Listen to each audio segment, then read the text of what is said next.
by which it experience electric and magnetic forces.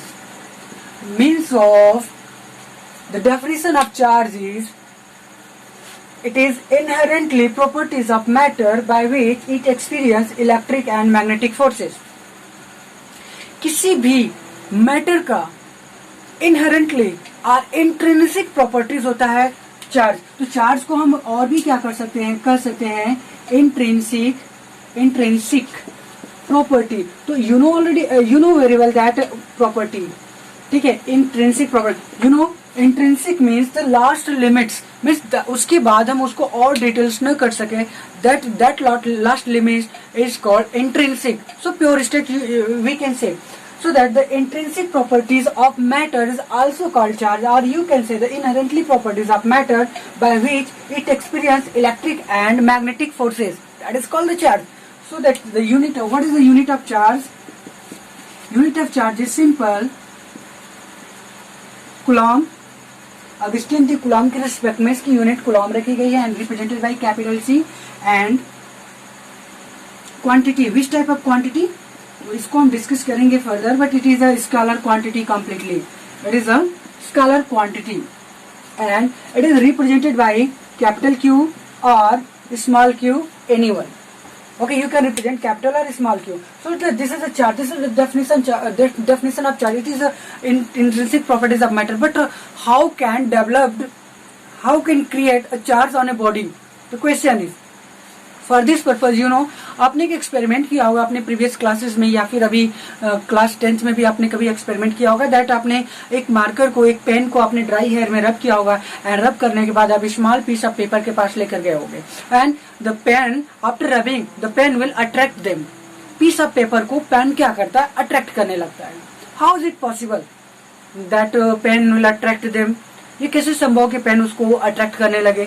So for this purpose हम इसको थोड़ा सा डिटेल करेंगे, थोड़ा सा अच्छे से समझेंगे. Okay student, so I hope कि आपको चार्ज की डेफिनेशन क्लियर होगी. तो keep your mind it, charge is intrinsic property. Intrinsic मतलब जिसको और डिटेल ना कर सके, उसके अंदर और उसको रिसर्च ना कर सके, उसको और क्लासिफाइड ना कर सके, that is called the intrinsic property. Like अगर हम लोग सिंपल बात करें तो मास भी हमारा किसी मैटर का इंट्रिंसिक प्रॉपर्टीज होता है. अगर मैं सिंपल आपसे क्वेश्चन करूं कि मास किससे बना हुआ है, मास इज मेड ऑफ, तो आप क्या बताओगे मास किससे बना हुआ है? एक्चुअली हम इसको और क्लासिफाइड कर ही नहीं सकते कि मास किससे बना हुआ है. So it is the last limit of matter. Okay, so it such kind of form is called intrinsic form. So the charge is also intrinsic properties of matter. So how can create a charge on a body? Now we'll discuss on it. So student, look here. Generally, suppose I take a pen and dry hair. तो आप क्या करो, आप एक pen लो और pen को क्या करो, रब विथ ड्राई हेयर. आप अपने बालों में क्या करो, उसको रब करो एंड देन अब इस पेन को after rubbing with dry hair, अब इस पेन को क्या करो, after rubbing with dry hair, इस पेन को लेकर आओ किसी स्मॉल पीस ऑफ पेपर के पास, पीस ऑफ पेपर्स के पास. जैसे आप पीस ऑफ पेपर्स के पास लेकर जाते हो तो क्या करता है, ये पेन इस पीस ऑफ पेपर्स को अट्रैक्ट करने लगता है. ऐसा क्यों होता है? ओके स्टूडेंट, हमने चार्ज की डेफिनेशन तो देख ली, but how can create the charge? तो basically we have a 3 method by which we can create a charge on a body. First method is by friction, second method is conduction and third method is induction. तो class 10th में हम अभी देखेंगे charge create on a body by friction. तो generally आपने क्या किया, रब किया. रब का मतलब होता है आपने उसे रब किया, मतलब उसको रगड़ा, मीन्स ऑफ वहां पर क्या डेवलप हुआ, वहां पर आपने फ्रिक्शन कराया. You know already when a friction occurs between two objects or two bodies or two surfaces means heat will be developed. तो जैसे दोनों surface means pen and dry hair के बीच फ्रिक्शन होता है, वहां पर तुरंत ड्यू टू फ्रिक्शन हीट वहां पर जनरेट हो जाती है, हीट डेवलप हो जाती है. Okay, so you know already heat is a form of energy. तो heat is a form of energy. अब ये एनर्जी क्या होता है कि दरअसल अभी मैंने बताया था कि कोई भी मैटर होता है, मैटर का स्मॉलेस्ट पार्टिकल की अगर बात करें, सब एटॉमिक की नहीं, स्मॉलेस्ट पार्टिकल की बात करें तो एटम होता है smallest particle. Okay, and every atom is made of subatomic particle like electron, proton and neutron. तो neutron and protons are held in nucleus and electron revolves around the orbits in elliptical path. Okay student, so that यहाँ electron हमने ले लिया, ये कुछ electrons हैं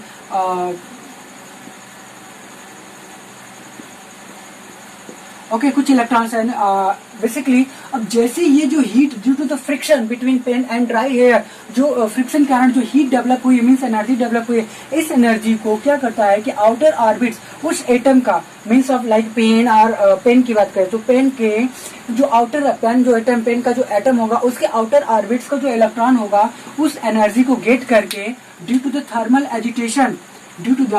agitation वो क्या करता है अपने उस ऑर्बिट को लीव करके आउट ऑफ फ्री हो जाता है, मीन्स इधर उधर जाने के लिए उस ऑर्बिट को लीव कर देता है। जब उस ऑर्बिट को लीव कर देता है then that electron will free to move anywhere inside the matter. Such kind of electron is called free electron. And अब क्या होता है कि जब एनर्जी के कारण ये इलेक्ट्रॉन आउटर ऑर्बिट से रिमूव हो गया, अब क्या होता है कि यहाँ पर पेन से कुछ ये इलेक्ट्रॉन्स ट्रांसफर हो जाते हैं, पेन से कुछ इलेक्ट्रॉन या मे भी जितने भी इलेक्ट्रॉन्स हैं ट्रांसफर होते हैं, कुछ इलेक्ट्रॉन ट्रांसफर होते हैं और ट्रांसफर करके कहाँ पहुंचते हैं, आपके ड्राई हेयर के पास पहुंच जाते हैं। ठीक है, क्योंकि हमने जिसके साथ रब किया था, हमने पेन को ड्राई हेयर के साथ रब किया था एंड देन आफ्टर हम पीस ऑफ पेपर के पास लेकर गए थे तो अट्रैक्ट किया था। तो अब क्या होता है जब हमने पेन को पेन को हमने ड्राई हेयर के साथ रब किया तो क्या हुआ कि पेन से कुछ इलेक्ट्रॉन ट्रांसफर हो गए और ट्रांसफर होकर किसके पास चले गए, ड्राई हेयर के पास, यानी यहाँ से ट्रांसफर होकर ड्राई हेयर के पास चले गए।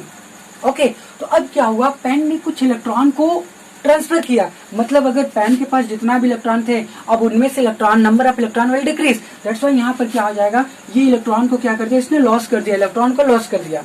अब वो इलेक्ट्रॉन ट्रांसफर होते from pen to dry hair means one body to another body, and dry hair क्या करती है, उसको गेन करती है। तो ड्राई हेयर ने क्या कर लिया, वो इलेक्ट्रॉन पेन से गेन कर लिया, जो इलेक्ट्रॉन ट्रांसफर होकर आ रहे हैं उसको गेन कर लिया। अब now when deficiency or efficiency will occurs on a body, then body will be completely electrified। यानी जब किसी बॉडी पर इलेक्ट्रॉन की लैकिंग हो जाए या इलेक्ट्रॉन गेन हो जाए, एक्सेस कर जाए, then in this condition body will acquires a properties by which it will attract another object like a piece of paper। तो इस केस में क्या होता है, जब पेन से इलेक्ट्रॉन ट्रांसफर होकर ड्राई हेयर पे पहुंचते हैं तो इलेक्ट्रॉन की कमी हो जाती है पेन पर। तो पेन क्या करता है, एक प्रॉपर्टीज को एक्वायर करता है, and by which property it will attract the piece of paper. ये पीस ऑफ पेपर को क्या करने लगता है, अट्रैक्ट करने लगता है। And that properties by which it will attract the piece of paper is called charge। That is called charge, and charge is developed due to the transferring of electron from one body to another body। Okay, it means first body pen ने क्या किया, electron को loss किया due to the thermal agitation. जो हमने friction किया वहां heat develop हुआ, थर्मल एजिटेशन हुआ मीन्स वाइब्रेट किया और इलेक्ट्रॉन अपने ऑर्बिट को लीव कर गया, फ्री हो गया, और वो इलेक्ट्रॉन क्या हुआ, फर्स्ट बॉडी से ट्रांसफर होकर ओके सेकेंड बॉडी पर रीच किया। तो फर्स्ट बॉडी जिसने इलेक्ट्रॉन को ट्रांसफर किया वहां इलेक्ट्रॉन की कमी हो जाती है, और जब इलेक्ट्रॉन की कमी होती है वहां पर चार्ज क्रिएट होता है पॉजिटिव, एंड जहां पर इलेक्ट्रॉन एक्सेस करता है, जहां इलेक्ट्रॉन गेन होता है वहां पर चार्ज आपका नेगेटिव क्रिएट हो जाता है। यानी in this case pen will be positive and dry hair will be negative. So that जब ये पॉजिटिव चार्ज पेन जब पीस ऑफ पेपर के पास लेकर जाते हैं तो ड्यू टू द क्योंकि अब ये चार्ज हो गया है, अब वो उसको अट्रैक्ट करने लगता है। Such kind of body on which charge will be developed is called electrified body, and that properties is called charge। उस बॉडी को अब जिस बॉडी पर चार्ज क्रिएट हो जाएगा that is called the electrified body. Okay student, so I hope you have understood how can create a charge by friction. तो जब तक फ्रिक्शन मीन्स होता है, जब फ्रिक्शन होता है between two object, heat will be developed. Heat means energy will develop, और उस एनर्जी को इलेक्ट्रॉन एक्वायर करता है and then after it will transfer from one body, क्योंकि फ्री हो जाएगा ऑर्बिट से. अब ढेर सारे इलेक्ट्रॉन फ्री होंगे तो one body to another body को ट्रांसफर होता है, तो चार्ज डेवलप्ड होता है. तो जहां पर इलेक्ट्रॉन लॉस होंगे वहां पॉजिटिव चार्ज विल डेवलप्ड, क्योंकि नेगेटिविटी डिक्रीज होगी तो पॉजिटिविटी इंक्रीज होगी, तो positive charge will develop and where electron will gain that will be negative charge. So this students, I hope you have understood the concept how can create the charge on a body by friction. So that अब हम study करते हैं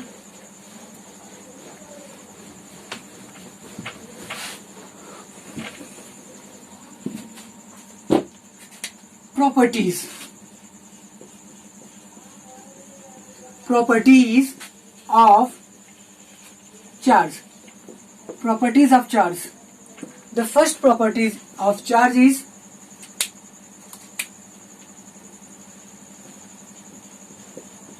like charges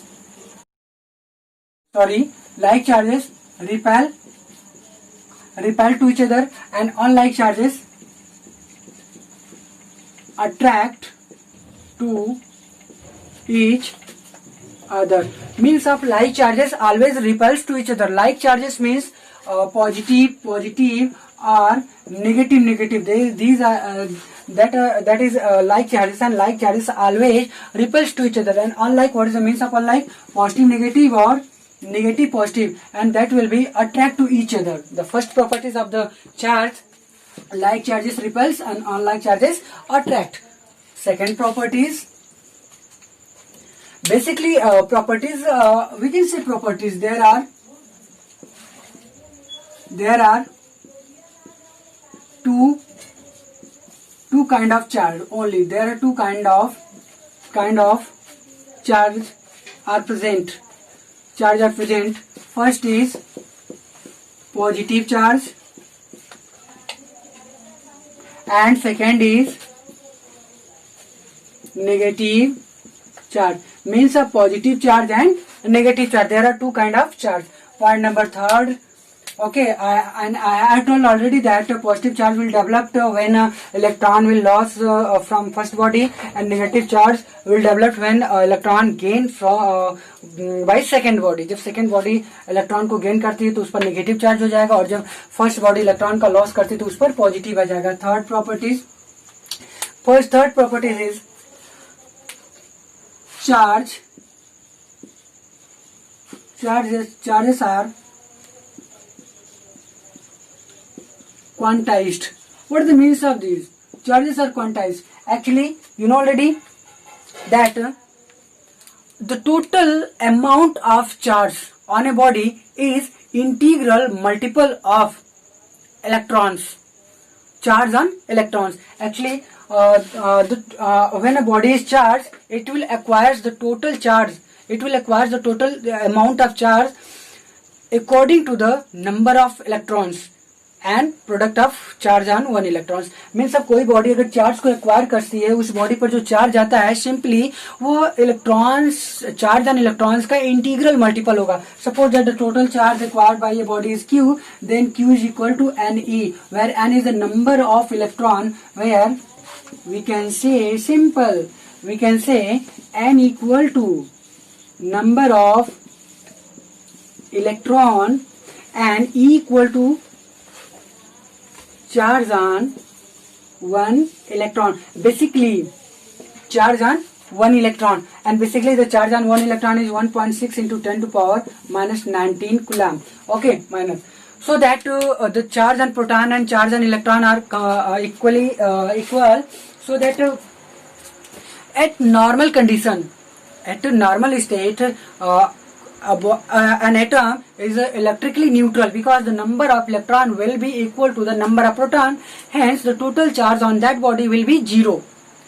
When electrons are removed from first body, then body will acquire charge, positive charge, because the electrons and the proton, number of electrons and number of electron will be unequal.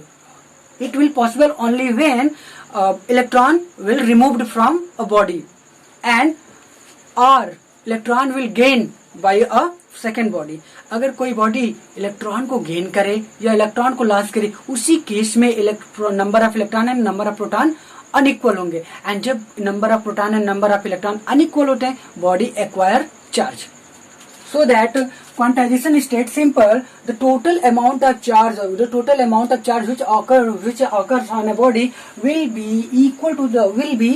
the integral multiple of electrons में। सो इलेक्ट्रॉनों की संख्या से मिलकर बना होगा, ठीक है।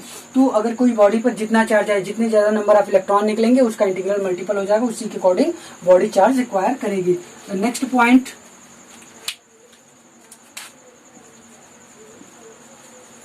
charge are conserved.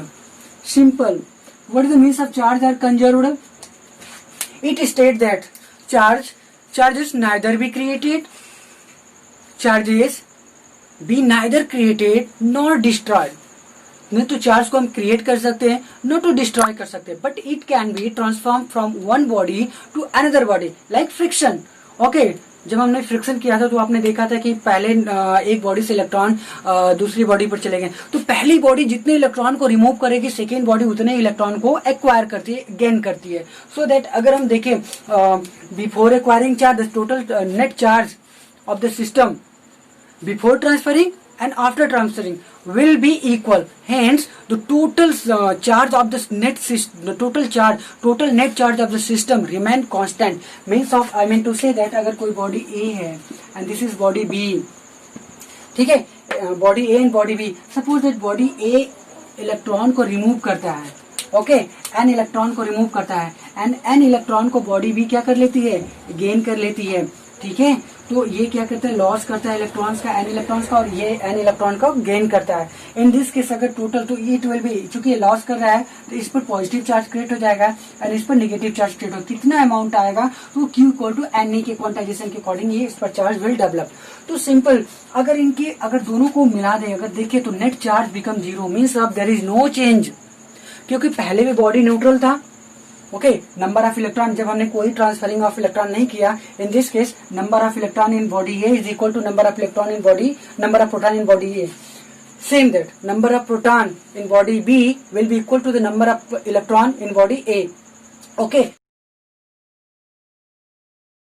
So that दोनों में जब इलेक्ट्रॉन और प्रोटॉन की संख्या इक्वल है, तो क्या करेंगे, एक दूसरे को कैंसिल आउट करेंगे और इसका net resultant net charge zero हो जाएगा, इसका भी नेट चार्ज जीरो हो जाएगा।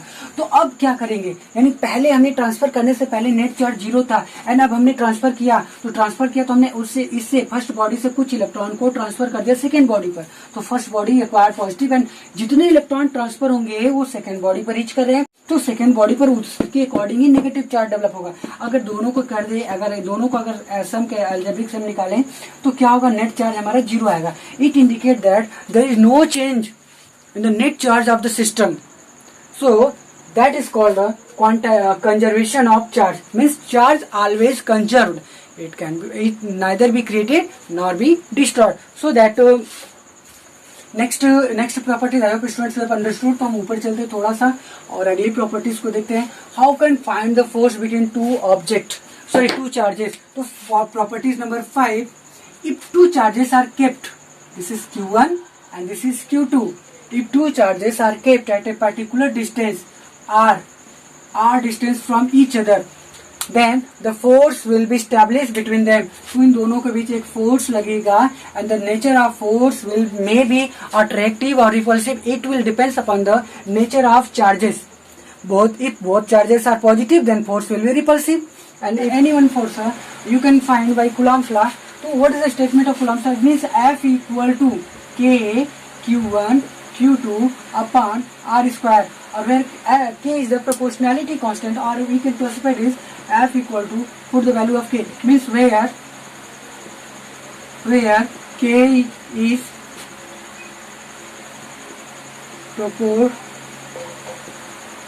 proportionality constant, and we can write it K equal to 1 upon 4 pi epsilon.